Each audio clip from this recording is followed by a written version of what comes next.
ನಾನೇನ್ ಇಳಿ ತರ ಒದ್ದಾಡ್ತಿಲ್ಲ, ನೀವೇ ಕಪ್ಪೆಗಳ ತರ ವಟ ವಟ ಅಂತಿದ್ದೀರಾ. ಪ್ರೂಫ್ ಇಲ್ದೆ ಬರೀ ಬಾಯ್ ಮಾತಲ್ಲಿ ಹೇಳಿದ್ರೆ ಯಾರು ನಂಬಲ್ಲ. ಕರೆಕ್ಟು ಅನಿಕಾ, ನಿಂಗೆ ನಾನು ಹೇಳಿಲ್ವಾ? ನೋಡು ಅನಿಕಾ ಏಟ್ ಸರಿಯಾಗಿ ಪಾಯಿಂಟ್ ಹೇಳ್ತಾವಳೆ. ನಿನಗ್ ಪಾಠ ಕಲಿಸ್ಬೇಕು ಅಂತಲೇ ನಿನ್ನೆ ಪ್ರೂಫ್ ಹುಡಿಕೊಂಡು ಆಡಿಟೋರಿಯಂ ತವ ಹೋಗಿದ್ದೆ. ನನ್ ಕೆಟ್ಟೇಮು ಅದೇ ಸಮಯಕ್ಕೆ ಆಡಿಟೋರಿಯಂಗೆ ಬೆಂಕಿ ಬಿತ್ತು. ಇಲ್ಲ ಅಂದಿದ್ರೆ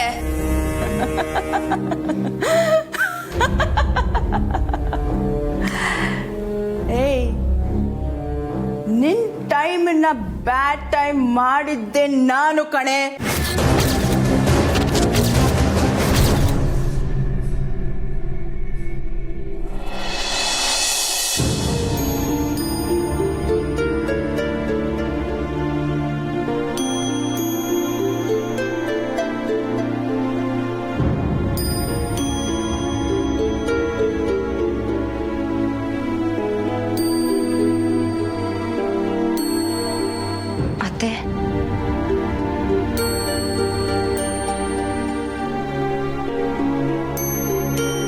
ಅತ್ತೆ, ಕೋಪ ಮಾಡ್ಕೋಬೇಡಿ.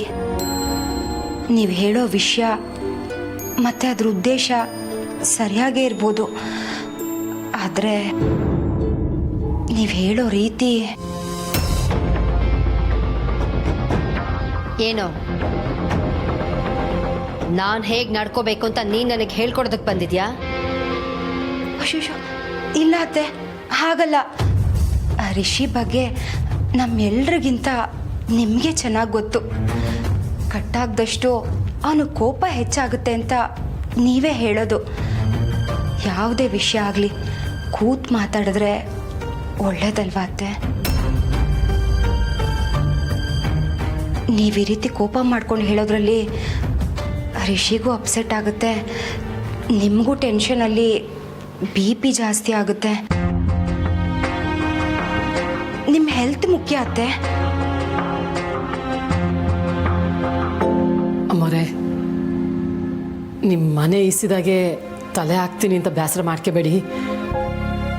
ಆಸ್ತಿ ಮರಿ ಹೇಳ್ತಾ ಇರೋದು ಸರಿಯಾಗಿ ಐತೆ. ಅಮ್ಮರೇ, ರಿಸಿಯಪ್ಪರು ನಂತವ ಎಲ್ಲಾನು ಹೇಳ್ಕೊಂಡ್ರು. ದಿಟ್ವಾದ ಪ್ರೀತಿಗೆ ಬೇರು ಸಾನೆ ಬಿಗಿಯಾಗಿರ್ತದೆ. ಒಂದು ಕಿತ ಮೊಳಕೆ ಹೊಡಿತು ಅಂದರೆ ಮುಗೀತು. ಹಸಿಗೋಡೆಗೆ ಮಳೆ ಹೊಡೆದಂಗೆ ಕಿತ್ತಾಕಿದ್ರೂ ಗುರ್ತು ಹಂಗೆ ಉಳ್ಕತ್ತದೆ. ರಿಸಿಯಪ್ಪರ ಪ್ರೀತಿ ಸತ್ಯವಾದದ್ದು. ಅವರಿಬ್ಬರನ್ನೂ ಬ್ಯಾರೆ ಮಾಡಬೇಡಿ ಕಣ್ರವ್ವ. ಅಮ್ಮರೇ, ಈ ವಿಷಯದಾಗೆ ಹೊಸ ದುಡುಕ್ದಲ್ಲೇ ತೀರ್ಮಾನ ತಕೊಳ್ಳೋದು ಒಳ್ಳೆಯದು.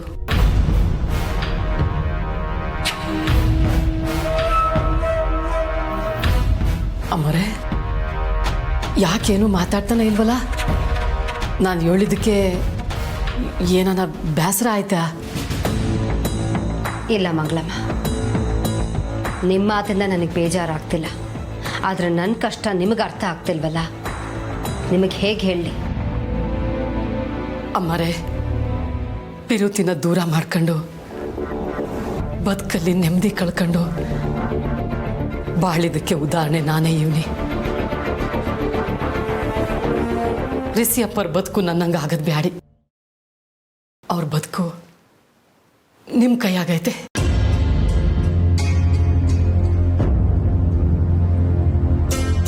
ನೀವು ಹೇಳೋದನ್ನ ನಾನು ಒಪ್ತೀನಿ ಮಂಗಳಮ್ಮ. ನಾನು ಪ್ರೀತಿಗೆ ಎದುರು ನಿಲ್ಲೋಳಲ್ಲ. ನಮ್ಮ ರಿಷಿ ಬೇರೆ ಯಾವುದಾದ್ರೂ ಹುಡುಗಿನ ಇಷ್ಟಪಟ್ಟಿದ್ರೆ ನಾನೇ ಖುಷಿಯಾಗಿ ಸರಿ ಅಂತ ಒಪ್ಕೋತಿದ್ದೆ. ಆದರೆ ಆ ಹುಡುಗಿನ ಇಲ್ಲ ಮಂಗಳಮ್ಮ, ಅವಳು ಸರಿ ಇಲ್ಲ. ಅವಳು ನಮ್ಮ ರಿಷಿ ಲೈಫಲ್ಲಿ ಬಂದ್ಮೇಲೇನೆ ಸಾವಿರಾರು ಸಮಸ್ಯೆಗಳು, ತೊಂದರೆಗಳು. ಎಲ್ಲಾನು ಹಂಗೆ ಒಬ್ರ ಮ್ಯಾಕೆ ಹೇಳಕ್ಕಾಗಕ್ಕಿಲ್ಲ ಅಲ್ವಾ ಅಮ್ಮವ್ರೆ? ಎಲ್ಲ ನಮ್ಮ ಮನ್ಸಾಗೈತೆ ಆಟಯ. ಹಾಗೆ ನೋಡಿದ್ರೆ ಆ ಹುಡುಗಿ ಬಗ್ಗೆ ನನ್ನ ಮನಸ್ಸಿನಲ್ಲಿ ಕಿಂಚಿತ್ತೂ ಸಹ ಒಳ್ಳೆ ಅಭಿಪ್ರಾಯ ಇಲ್ಲ. ಅಲ್ಲ ಅತ್ತೆ, ನಾ ಏನು ಹೇಳ್ತೀನಿ ಅಂದರೆ, ಹಾಸಿನಿ, ನನಗೀಗ ಯಾರ ಬಗ್ಗೆನೂ ಮಾತಾಡೋಷ್ಟು ಪುರ್ಸೊತ್ತಿಲ್ಲ. ನಾಡಿದ್ದೆ ರಿಷಿಗೆ ಕೋರ್ಟಲ್ಲಿ ಹಿಯರಿಂಗ್. ಏನಾಗುತ್ತೋ ಏನೋ ಅಂತ ಟೆನ್ಷನಲ್ಲಿ ನಾನಿದ್ದೀನಿ. ಇಂಥ ಸಂದರ್ಭದಲ್ಲಿ ಇದ್ರ ಬಗ್ಗೆ ಮಾತಾಡೋಕೆ ಬರಬೇಡಿ. ಮಂಗಳಮ್ಮ, ಬೇಜಾರು ಮಾಡ್ಕೋಬೇಡಿ. ನನಗೆ ಈ ವಿಷಯದ ಬಗ್ಗೆ ಚರ್ಚೆ ಮಾಡೋಕೆ ಇಷ್ಟ ಇಲ್ಲ.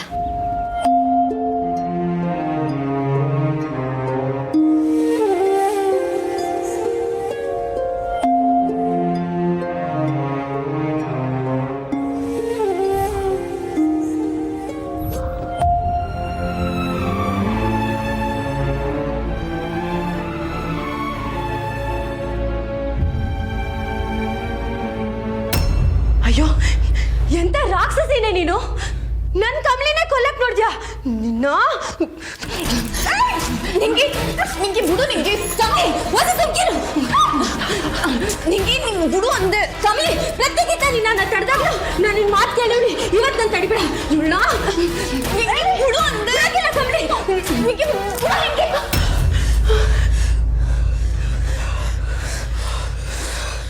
ಅನಿಕಾ, ನೀನು ಇವತ್ತು ಸರಿ ಹೋಯ್ತ್ಯಾ, ನಾಳೆ ಸರಿ ಹೋಯ್ತ್ಯಾ ಅಂತ ನಂಬಿ ಪ್ರಯೋಜನ ಇಲ್ಲ. ಸ್ವಾಮೀಜಿ ಎಸ ಹಾಕೊಂಡ್ರುವೆ ನಿನ್ನಲ್ಲಿರೋ ಇಸ ಕಡಿಮೆ ಆನಿಲ್ಲ. ಇನ್ಮೇಲೆ ಯಾಕೆ ನೀನು ಏನೇ ನಾಟಕ ಮಾಡಿದ್ರುವೆ ಅದನ್ನ ನಂಬಿ ನಾನು ದಡ್ಡಿ ಆಗಕ್ಕಿಲ್ಲ. ಇವಾಗ ಹೇಳ್ತೀನಿ, ಕೇಳಿಸ್ಕೊ. ಹೆಂಗಾನ ಮಾಡಿ ನಾನು ರಿಷಿ ಸರ್ನ ಉಳ್ಸ್ಕತೀನಿ. ತೆಪ್ ಮಾಡಿರೋದು ನೀನು ಅಂತ ಎಲ್ರಿಗೂ ಗೊತ್ತಾಗಂಗ್ ಮಾಡಿ ನಿನಗೆ ಶಿಕ್ಷೆ ಕೊಡಿಸ್ತೀನಿ.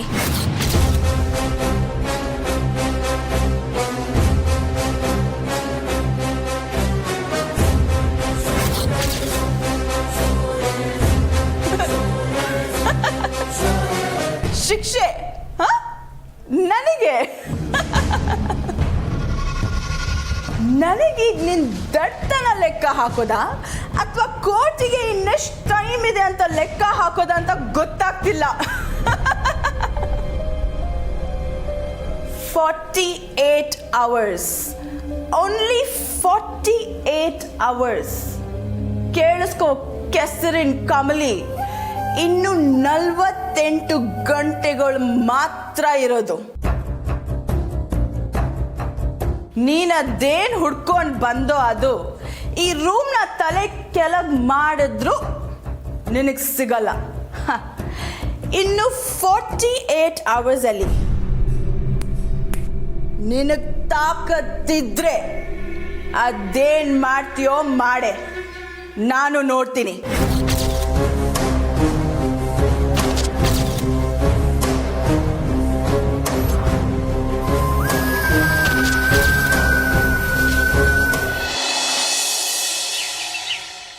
ರೀ, ಕಮಲಿ ಮನೆಗೆ ಬಂದ್ರೂ ನಿಮ್ಮನ್ನು ನೋಡಲಿಲ್ಲ ಅಂತ ಬೇಸರನಾ?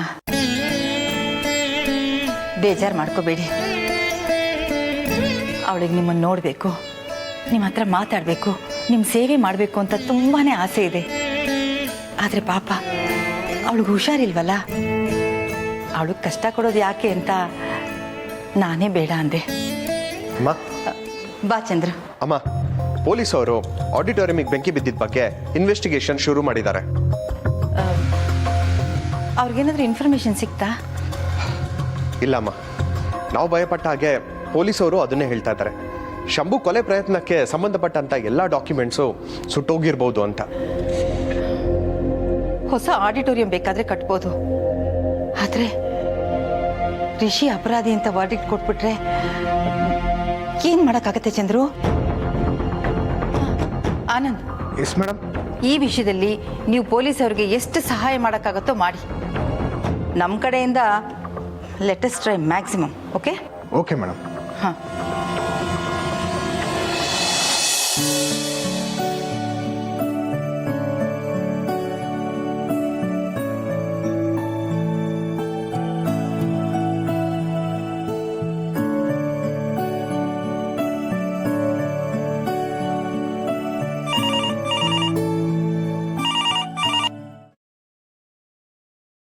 ಹಲೋ ರಿಷಿ ರಿಷಿ ಹಲೋ ರಿಷಿ ಎದ್ದೇಳೋ. ಏನದ್ಗೆ? ತಗೋ, ನಿನ್ ಫೋನ್ಗೆ ಕಮಲಿ ಕಾಲ್ ಮಾಡಿದಾಳೆ, ಮಾತಾಡು. ನೀವೇ ಮಾತಾಡಿ ಅದಕ್ಕೆ. ಯಾರು ನಿಂಗೆ? ಕಮಲಿ ಯಾರೋ ಮಾತಾಡ್ತಾನೆ ಇಲ್ಲ, ನೀನು ನೋಡು. ಪ್ಲೀಸ್ ರಿಷಿ, ಪಾಪ ಏನೋ ಇಂಪಾರ್ಟೆಂಟ್ ಅನ್ಸುತ್ತೆ, ತಗೋ ಮಾತಾಡು.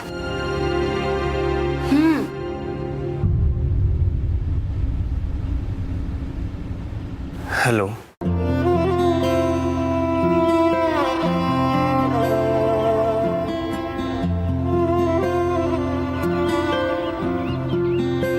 ರಿಷಿ ಸರ್,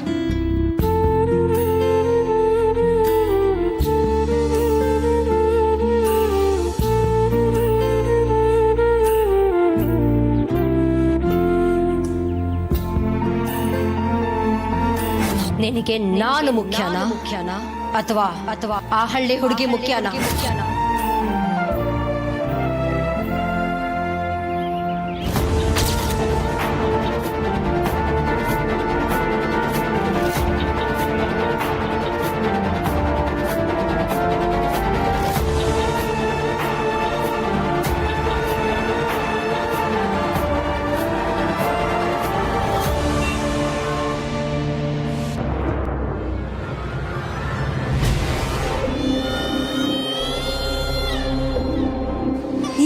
ದಿಮಾಕಲ್ಲಿ ಮಾತಾಡ್ತಾವಳೆ ಅಂದ್ರೆ ಕಮಲಿ, ನಮ್ಗಿನ್ ಏನಾನ ಪ್ರೂಫ್ ಸಿಗ್ತೈತೆ ಅಂತ್ಯಾ? ಸಿಗ್ದೆ ಏನಂತೆ? ನನ್ಗ ನಂಬಿಕೆ ಐತೆ ನಿಂಗೆ. ರಿಷಿ ಸರ್ ಅವತ್ತು ಕ್ಲಾಸ್ ರೂಮಲ್ಲಿ ಹೇಳಿದ್ರಲ್ಲ, ಗೆಪ್ತಿ ಆಯ್ತಾ? ಅವನೆಂತ ದೊಡ್ಡ ದರೋಡೆಕೋರ ಆಗಿರ್ಲಿ, ಕೊಲೆಗಾರ ಆಗಿರ್ಲಿ, ಏನನ ಒಂದ್ ಸುಳಿವನ್ನ ಬಿಟ್ಟು ಹೋಗಿರ್ತಾನೆ ಅಂತ ಹೇಳಿದ್ರಲ್ಲ, ಯೋಚನೆ ಮಾಡಿದ್ರೆ ಖಂಡಿತ ಸಿಗಾಕತ್ತಾಳೆ.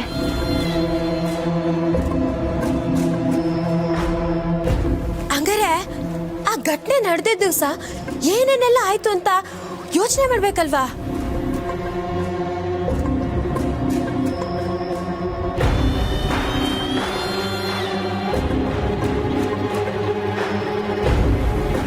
ನಾಟಕಕ್ಕೆ ಎಲ್ಲ ತಯಾರಿನೂ ಮಾಡ್ಕೋತಿದ್ದೋ. ಸಂಭೂನು ರಾವಣನ್ ಪಾತ್ರಕ್ಕೆ ತಯಾರಾಯ್ತಿದ್ದ.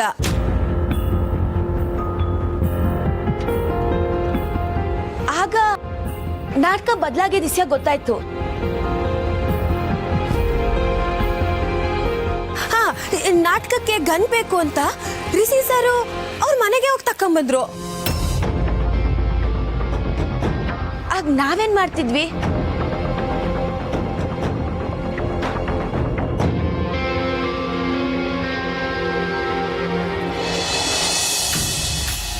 ಬೀಸೋ ದೊಣ್ಣೆಯಿಂದ ತಪ್ಪಿಸ್ಕೊಂಡ್ರೆ 100 ವರ್ಷ ಆಯುಸು ಅನ್ನೋ ಗಾದೆ ಮಾತು ಸತ್ಯ. ಆದ್ರೆ ನಾನ್ ತಪ್ಪಿಸ್ಕೊಂಡಿರೋ ಜಾಗ ದೊಣ್ಣೆ ಬೀಸೋನ್ಗೂ ಗೊತ್ತಾಗ್ಬಾರ್ದು. ಮಾಮ್, ಹಾಗಂದ್ರೆ ಊರ್ಮಿ, ಗಾದೆ ಮಾತು ವಿವರಣೆ ಕೇಳ್ತಿದ್ಯಲ್ಲ ನೀನು. ಈಗ ಆ ಕಮಲಿಗೆ ವಿಷಯ ಗೊತ್ತಾಗಿರೋದ್ರಿಂದ ಬೇರೆ ಎಲ್ಲಾದ್ರೂ ಪ್ರೂಫ್ ಮಿಸ್ ಮಾಡಿದೀವ ಅಂತ ಯೋಚನೆ ಮಾಡಬೇಕು. ನೋ ಅಮ್ಮಮ್ಮ, ನಾನೇನು ಅಷ್ಟು ಕೇರ್ಲೆಸ್ ಅಲ್ಲ. ಆ ಒಂದು ಬುಲೆಟ್ ಮಿಸ್ ಆಗೋಯ್ತು ಅಷ್ಟೇ. ಬೇಬಿ, ಯಾವುದಕ್ಕೂ ನೀನು ಇನ್ನೊಂದ್ಸಲ ಸರಿಯಾಗಿ ಯೋಚನೆ ಮಾಡಿ ನೋಡು. ಎಸ್ ಬೇಬಿ, ಮಾಮ್ ಕರೆಕ್ಟಾಗಿ ಹೇಳ್ತಿದ್ದಾರೆ. ಆ ಹಳ್ಳಿ ಗುಗ್ಗು ಎಲ್ಲಾದರೂ ವಾಸನೆ ಹಿಡ್ಕೊಂಡು ಬಂದ್ಬಿಡ್ತಾಳೆ. ಕರೆಕ್ಟಾಗಿ ಯೋಚನೆ ಮಾಡಿ ನೋಡು.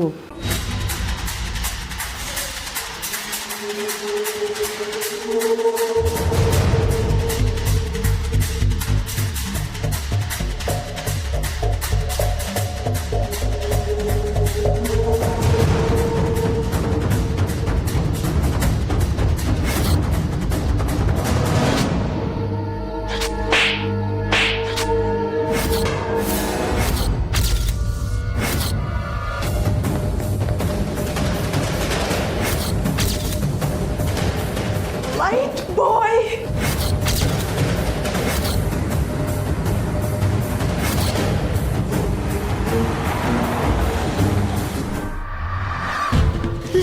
ಈಗನ ಏನು ಹೇಳ್ತಿದ್ಯಾ ಕಮ್ಲಿ? ನಿಂಗೆ ಎಪ್ತಿ ಆಯ್ತಾ? ಅವತ್ತು ನಾಟಕ ಸಮಯದಾಗೆ ಪೊಲೀಸ್ನವ್ರು ಬಂದು ಒಬ್ಬ ಲೈಟ್ ಹುಡ್ಗನ್ನ ಎಳ್ಕೊಂಡು ಹೊಂಟ್ರಲ್ಲ. ಹೌದು, ಈಗ ನಮ್ಗಿರೋ ಸುಳಿವು ಅವನೇ.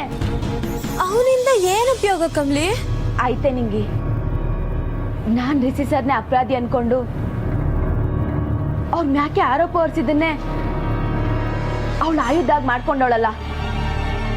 ಮೊದಲು ಅದನ್ನ ಮುರಿಬೇಕು. ಅವಳೊಂಥರ ಇಸ ಸರ್ಪ ಇದ್ದಂಗೆ, ಏನೇ ಏಸೆ ಹಾಕಿದ್ರು ಯಾವತ್ತೂ ಬದಲಾಗಕ್ಕಿಲ್ಲ. ಈಗ ನಾವು ಅವಳು ಬುದ್ಧಿ ಕಲಿಸ್ಬೇಕು ಅಂದ್ರೆ ಈಗಲೇ ಪೊಲೀಸ್ ಸ್ಟೇಷನ್ಗೆ ಹೋಗಿ ಆ ಲೈಟ್ ಹುಡುಗನ ಭೇಟಿ ಆಗಬೇಕು. ಅವನನ್ನ ಭೇಟಿ ಆದ್ರೆ ರಿಷಿ ಸರ್ನ ಈ ಕೇಸಿಂದ ಬಿಡ್ಸಕ್ಕೆ ಸಹಾಯ ಆಯ್ತೈತೆ. ನೀನೇನು ತಲೆ ಕೆಡ್ಸ್ಕೊಬೇಡ, ನಾ ಹೇಳ್ತೀನಿ, ಬಾ ನನ್ನ ಜೊತೆ. ಬೇಬಿ, ಏನಾಗಿದೆ ನಿನ್ಗೆ? ಪ್ರೂಫ್ ಬಗ್ಗೆ ಯೋಚನೆ ಮಾಡು ಅಂದ್ರೆ ಲೈಟ್ ಬಾಯ್ ಅಂತ ಏನೇನೋ ಮಾತಾಡ್ತಿದ್ಯಲ್ಲ ನೀನು. ಊರ್ಮಿ,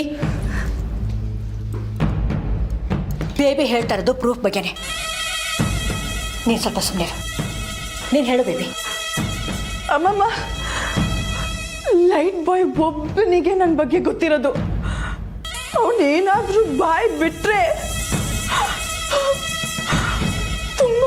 ತುಂಬಾನೇ ಪ್ರಾಬ್ಲಮ್ ಆಗೋಗುತ್ತೆ ಅಮ್ಮಮ್ಮ. ಆ ಕಮಲಿಗೆ ಅವನ ಬಗ್ಗೆ ಏನಾದ್ರೂ ಗೊತ್ತಾದ್ರೆ ನಾನು ಸಿಕ್ಕಾಕೋತೀನಿ.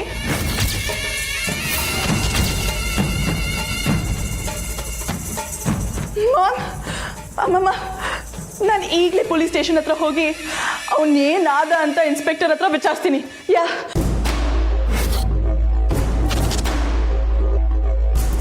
Baby, I think you are overthinking. ಅಮ್ಮಮ್ಮ, ಕಮಾನ್ ಬೇಬಿ, ಹೋಗಿ ಆ ಹಳ್ಳಿ ಗೊಗ್ಗೋಗೆ ಲೈಟ್ ಬಾಯ್ ತನಕ ಯೋಚನೆ ಮಾಡೋಷ್ಟು ಶಕ್ತಿ ಇದೆಯಾ? ಹೇಳು ಬೇಬಿ. ನೋ ಅಮ್ಮಮ್ಮ, ಯಾರನ್ನು ಬೇಕಾದರೂ ಅಂಡರ್ ಎಸ್ಟಿಮೇಟ್ ಮಾಡಿ, ಆದರೆ ಆ ಹಳ್ಳಿ ಗುಗ್ಗು ನೀವು ಅನ್ಕೊಂಡಾಗಲ್ಲ. ಋಷಿನೇ ತಪ್ಪು ಮಾಡಿದ್ದು ಅಂತ ಅವನ ವಿರುದ್ಧ ಎಷ್ಟು ಸ್ಟ್ರಾಂಗ್ ಆಗಿ ನಿಂತಿದ್ಲೋ, ಅವನಿಗೇನು ತಪ್ಪು ಮಾಡಿಲ್ಲ ಅಂತ ಗೊತ್ತಾದ್ರೆ ಅದರ ಡಬಲ್ ಸ್ಟ್ರಾಂಗ್ ಆಗಿ ನಿಂತ್ಕೋತಾಳ ಅಮ್ಮಮ್ಮ.